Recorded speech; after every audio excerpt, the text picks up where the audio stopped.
In an incredibly underreported story, at the beginning of December, the Trump administration auctioned off 150,000 acres in the state of Utah alone to the fracking industry. 150 acres from, obviously, the Department of the Interior. That includes areas around Big Ears, Canyons of the Ancients, and Hovenwood National Monuments and Glen Canyon National Recreation Area.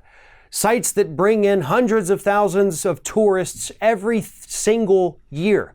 All right, these are moneymakers for the state. These beautiful national parks, protected lands, and the Interior Department of the Trump administration did exactly what they promised us they were going to do when they came into office. They're selling it off. They literally auctioned it off to the highest bidder.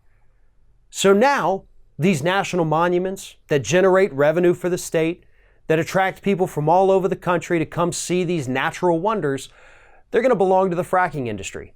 All those fracking waste products are going to be right there filling up our national parks.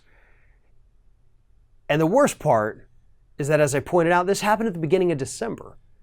This was possibly one of the most underreported yet vital stories of the year, and nobody seemed to care about it. Nobody even batted an eye when it happened because they didn't even know it happened.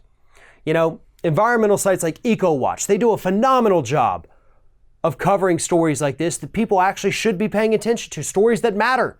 We're going to poison our national parks. We're going to give everything to the fracking industry or the oil industry or the coal mining industry or even the bottled water industry. Screw over consumers, screw over tourists, screw these states out of money just so we can feed our addiction of helping corporations and trying to extract every single ounce of fossil fuel that we can out of the ground so we don't have to immediately switch to renewable energy. This is an unsustainable policy, both environmentally speaking, economically speaking, and in terms of energy itself. There is a finite amount of fossil fuel in the United States. It is finite. There is an infinite amount of renewable energy sources. Yet this administration would rather sell off our own protected lands than have to, God forbid, build a solar farm. That's where we're at today. And we've hit this point while at the same time scientists and researchers and governments around the world are telling us time is up. Time's up to address climate change.